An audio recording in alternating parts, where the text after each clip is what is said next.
सम संख्या तथा विषम संख्या, है ना। कहते हैं सम संख्या किसे कहते हैं, तो वैसी संख्या जो दो का गुणज होता है, यानी दो के गुणज को हम लोग सम संख्या कहते हैं।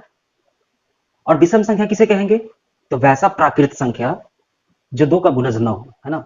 यानी प्राकृत संख्या ही होना चाहिए, लेकिन उसमें जो दो का गुणज नहीं है वो प्राकृत संख्या हमारा विषम संख्या कहलाता है, ऑड नंबर कहलाता है। और इवन नंबर कहलाएगा वो संख्या जो दो का गुणज होगा, दो का मल्टीपल होगा, है ना। ये आपका सम और विषम का परिभाषा होगा। ओके,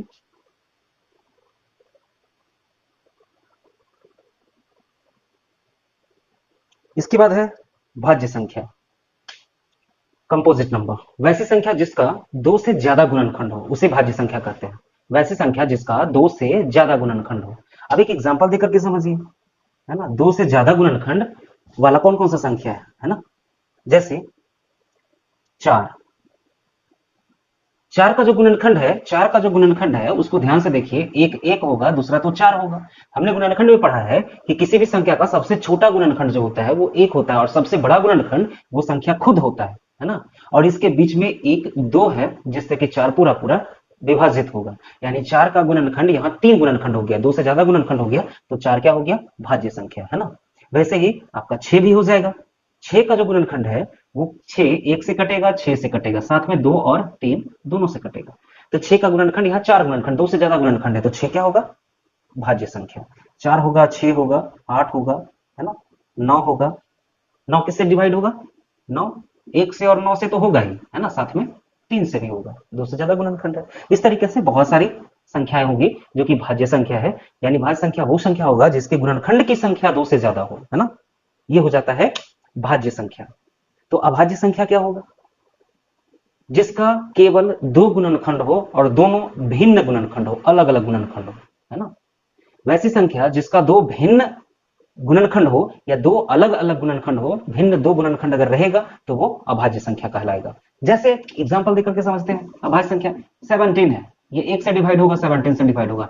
3 है, ये एक से डिवाइड होगा, 3 से डिवाइड होगा। 2 है, ये 2 किससे डिवाइड होगा, 1 से और 2 से। 5 किससे डिवाइड होगा, तो 1 से और 5 से। यानी ये सारी संख्याएं ऐसी संख्याएं हैं जिसका दो गुणनखंड है और दोनों भिन्न भिन्न है, अलग अलग है। एक और 17 है, एक और 3 है, एक और 2, एक और 5। ध्यान दीजिएगा, मैंने बताया था कि किसी भी संख्या का पहला गुणनखंड एक होता है, सबसे छोटा गुणनखंड एक होता है। यानी वो संख्या जिसका तो एक गुणनखंड तो होगा ही, कोई भी संख्या का दो गुणनखंड तो होता ही है, एक और दूसरा वो खुद, है ना। तो ये सारी संख्याएं कहलाएगा क्या, अभाज्य संख्या, है ना। यानी अभाज्य संख्या का परिभाषा क्या हो गया, तो वैसी संख्या जिसका, है ना, अभाज्य का अगर परिभाषा लिखना हो, ये आपका प्राइम नंबर, है ना। प्राइम नंबर का डेफिनेशन होगा वैसी संख्या जिसका दो भिन्न गुणनखंड हो, यानी अलग अलग दो भिन्न गुणनखंड हो, उसे अभाज्य संख्या कहते हैं, अभाज्य संख्या कहेंगे, है ना। अब अभाज्य संख्या का एग्जांपल लिखना हो तो यहां पे है अभाज्य संख्या का एग्जांपल, है ना। देखिए अभाज्य संख्या का एग्जांपल में दो दो एक से तो कटेगा ही और साथ में खुद से कटेगा दो से। तीन भी अभाज्य संख्या है, पांच भी अभाज्य संख्या है, सात अभाज्य संख्या है, फिर आपका 11 हो जाएगा अभाज्य संख्या। ये सारी संख्या ऐसी संख्या है जो खुद से कटता है, नहीं तो एक से कटता है, इसलिए ये सारी संख्याएं अभाज्य संख्या है ना, प्राइम नंबर है। 11 हो जाएगा, फिर आपका 13 हो जाएगा, फिर आपका 17 हो जाएगा, 19 हो जाएगा, है ना, 23 हो जाएगा। इस तरीके से बहुत सारी संख्याएं ऐसी है जो कि अभाज्य संख्या है, जो सिर्फ खुद से कटता है, नहीं तो एक से कटता है ना। एक संख्या है एक, यहां से आपको क्वेश्चन पूछता है कि एक कैसी संख्या है। एक जो है वो ना ही भाज्य है और ना ही अभाज्य है, neither prime nor composite number. One is neither prime nor composite number. एक ना ही प्राइम नंबर है ना ही कंपोजिट नंबर है, ना भाज्य संख्या है ना अभाज्य संख्या है। ये अभाज्य संख्या इसलिए नहीं है क्योंकि इसका जो गुणनखंड है, हमने पढ़ा है कि सबसे छोटा गुणनखंड एक और दूसरा गुणनखंड वो खुद होगा, तो खुद भी तो एक ही है, तो दोनों अलग अलग गुणनखंड कहां हुआ, सेम गुणनखंड हो गया। परिभाषा कहता है दो गुणनखंड होना चाहिए और दोनों अलग अलग होना चाहिए, सेम नहीं होना चाहिए, तब वो कहलाएगा अभाज्य संख्या, प्राइम नंबर। तो ये प्राइम नंबर नहीं है और दो से ज्यादा भी गुणनखंड नहीं है, इसलिए ये भाज्य संख्या भी नहीं है। तो एक जो है भाज्य अभाज्य दोनों में से किसी भी श्रेणी में नहीं आता है, ठीक है। तो ये आपका क्वेश्चन अक्सर सीटेट में पूछता है ना। अच्छा, हमने देखा था ये, यहां से एक और क्वेश्चन पूछा जाता है, ऑब्जेक्टिव क्वेश्चन पूछा जाएगा, सीटेट में पूछा जाता है कि सबसे छोटी अभाज्य संख्या क्या है। तो सबसे छोटी अभाज्य संख्या क्या होगा? 2 होगा। ये 1 से कटेगा, नहीं तो खुद से कटेगा, 2 से कटेगा, है ना। 1 से कटेगा, नहीं तो खुद से कटेगा, 2 से कटेगा। तो 2 है सबसे छोटी अभाज्य संख्या। एक और क्वेश्चन पूछता है सबसे छोटा भाज्य संख्या। सबसे छोटा भाज्य संख्या क्या है? हम देखते हैं, एक तो ना भाज्य ना भाज्य, 2 हमारा हो गया अभाज्य, 3 हो गया अभाज्य, 4, 4 सबसे छोटी भाज्य संख्या है। सबसे छोटी भाज्य संख्या, कंपोजिट नंबर। ये क्वेश्चन भी पूछता है सबसे छोटा भाज्य संख्या क्या है? सबसे छोटा भाज्य संख्या 4 है ना, कंपोजिट नंबर। सबसे छोटा कंपोजिट नंबर भाज्य संख्या 4 है और अभाज्य संख्या सबसे छोटा 2 है। ये क्वेश्चन पूछता है, 2 क्वेश्चन, ये क्वेश्चन, 2 क्वेश्चन, और एक तीसरा क्वेश्चन पूछता है आपका ये ना ही भाज्य है ना ही अभाज्य। तो भाज्य और अभाज्य से ये 3 क्वेश्चन इंपॉर्टेंट क्वेश्चन बनता है सीटेट के लिए, आपका चाहे पेपर 1 हो या पेपर 2 हो। ओके,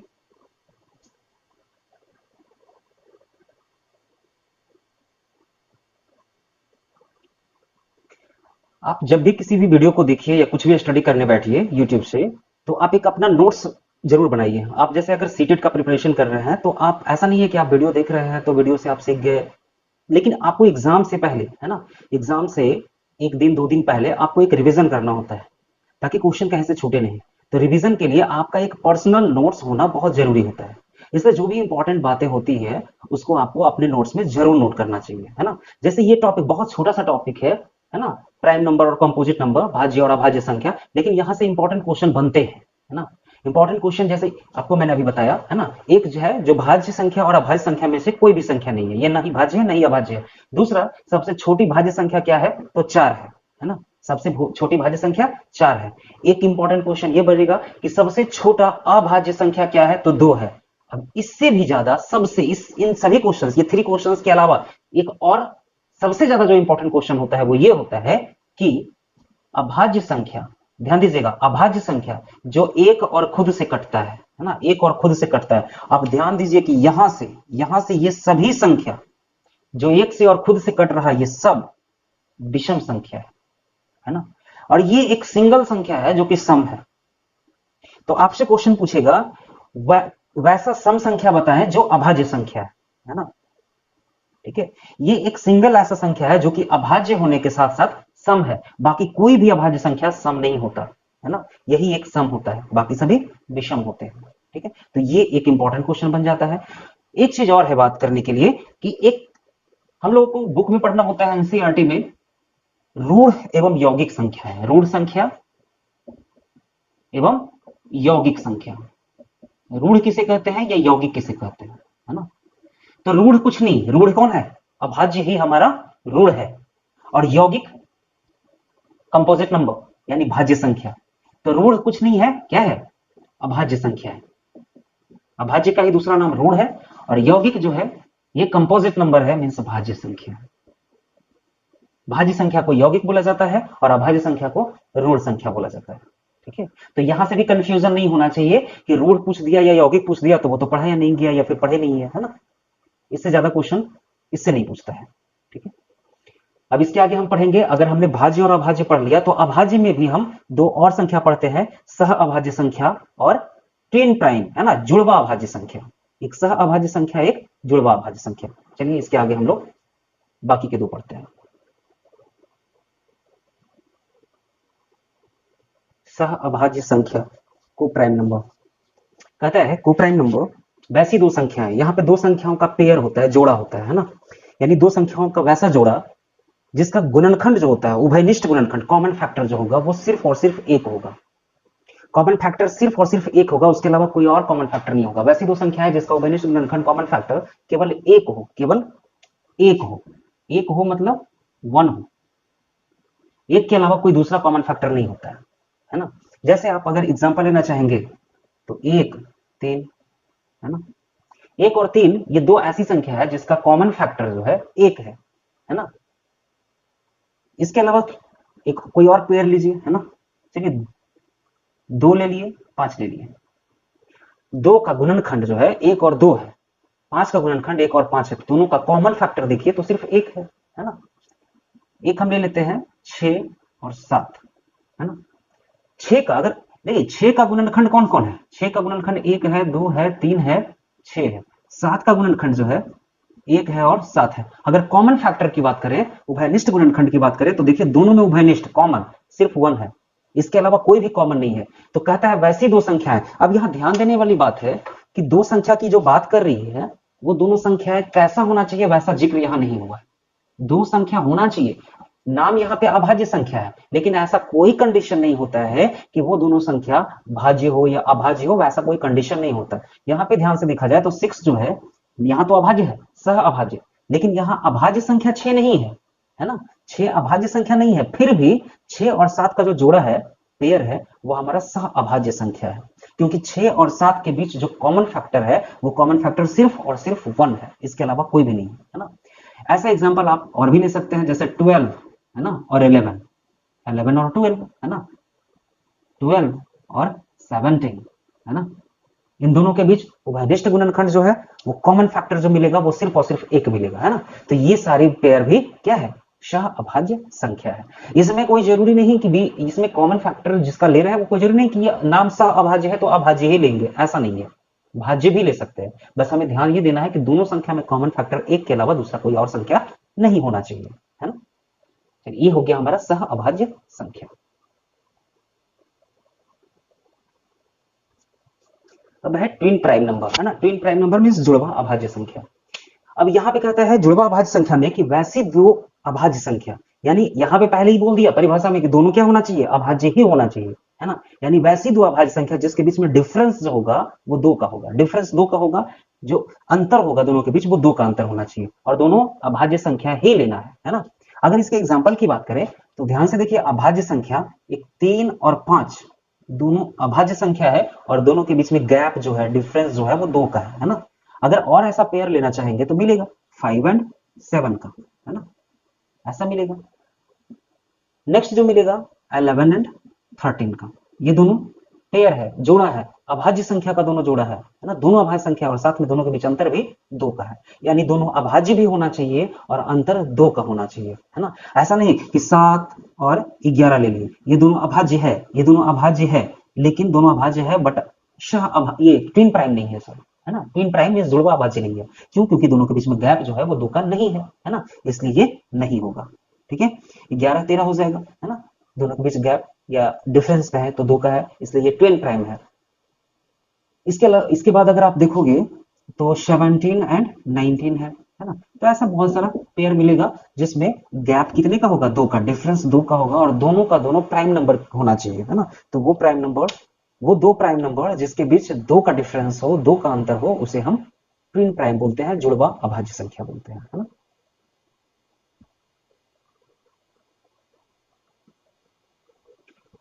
परिपूर्ण संख्या, ये लास्ट परिपूर्ण संख्या है। परिपूर्ण नाम से ही पता चल रहा है पूरी तरीके से पूर्ण हो गया, है ना। परिपूर्ण संख्या किसे कहते हैं, तो परिपूर्ण संख्या वैसा पॉजिटिव इंटीजर होगा, वैसा धनात्मक पूर्णांक होगा, जैसा कि पूर्णांक हम लोग पढ़े थे, पूर्णांक पढ़े थे, प्राकृत संख्या उसका ऋणात्मक मान तथा शून्य को पूर्णांक कहते हैं। यानी पूर्णांक में 3 तरह का नंबर हो गया, एक पॉजिटिव इंटीजर, यानी पूर्णांक 3 तरह का, धनात्मक पूर्णांक, ऋणात्मक पूर्णांक और शून्य पूर्णांक, पूर्णांक 3 तरह का होता है ना।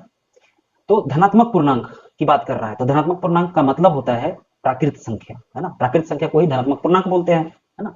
तो यहां कह रहा है वह धनात्मक पूर्णांक जो अपने सभी धनात्मक गुणनखंडों के योग के बराबर हो। यहां ब्रैकेट में लिखा हुआ है कि खुद को छोड़ करके, स्वयं को छोड़ करके, है ना, यानी खुद को अगर छोड़ दे और उसके अलावे जो गुणनखंड होंगे उन सभी गुणनखंडों के योग के बराबर अगर वो नंबर हो जाता है तो हम उस संख्या को परिपूर्ण संख्या कहते हैं। जैसे एग्जाम्पल के तौर पे अगर लिखा जाए, है ना, तो 6 को देखते हैं, 6, ठीक है, कैसे दिखते हैं। 6 का गुणनखंड जो है, इसका गुणनखंड है 1, 2 से भी कटेगा, 3 से भी कटेगा, है ना, और 6 से कटेगा, ठीक है। अब ये परिभाषा कहता है कि वह धनात्मक पूर्णांक, यानी 6 एक धनात्मक पूर्णांक है ना। ये तो कह रहा है इसके सभी धनात्मक गुणनखंड, ये सारे इसके गुणनखंड है ना। बस इसमें क्या करना है, खुद को छोड़ देना है। 6 का किसी भी संख्या का सबसे छोटा गुणनखंड 1 होता है, सबसे बड़ा गुणनखंड वो संख्या खुद होता है, ठीक है। तो किसी भी यहाँ पे वो संख्या जिसके सभी गुणनखंडों का योग सिर्फ उसको छोड़ करके, खुद को छोड़ करके, तो 1, 2 और 3 को जोड़ करके देखिए ये 6 के बराबर हो जाता है। अगर बाकी खुद को छोड़कर बाकी गुणनखंडों का योग अगर उस संख्या के बराबर हो जाए तो वो संख्या कहलाता है परफेक्ट नंबर। ठीक है, एक और देखिए 28। देखिए 28 का गुणनखंड क्या होता है। 28 एक से डिविजिबल हो जाएगा, कटेगा, दो से भी कटेगा, 14 दूनी 28 है ना, और 4 सते 28, 7 चौक 28 है ना, फिर आपका हो जाएगा 14 दूनी 28 और एक हो जाएगा वो खुद 28, यानी एक 28 और बाकी ये संख्या। लेकिन परिभाषा कहता है कि परिपूर्ण संख्या वो संख्या होगा जो सभी अपन खुद को छोड़कर बाकी सभी गुणनखंडों के योग के बराबर हो जाए। तो 28 के बराबर होता है या नहीं, आप इसको जोड़कर देखिए, है ना, दो, एक और दो, तीन, तीन चार सात, सात सात 14 और 14 28, 28 के बराबर। इसलिए हमारा एक एग्जाम्पल 6 हो गया, दूसरा 28 हो गया। इस तरीके से आप एक और देख सकते हो, है ना, 496 होगा इसके बाद, है ना, और भी होंगे एटसेट्रा। ठीक है, तो इस तरह से ये हमारे परिपूर्ण संख्या हो गया, है ना। चलिए आज का क्लास हम यहीं पे समाप्त करते हैं। आगे के टॉपिक में, आगे जो भी टॉपिक्स होंगे उसको हम लोग अगले क्लास में देखेंगे। ओके, जय हिंद, जय भारत।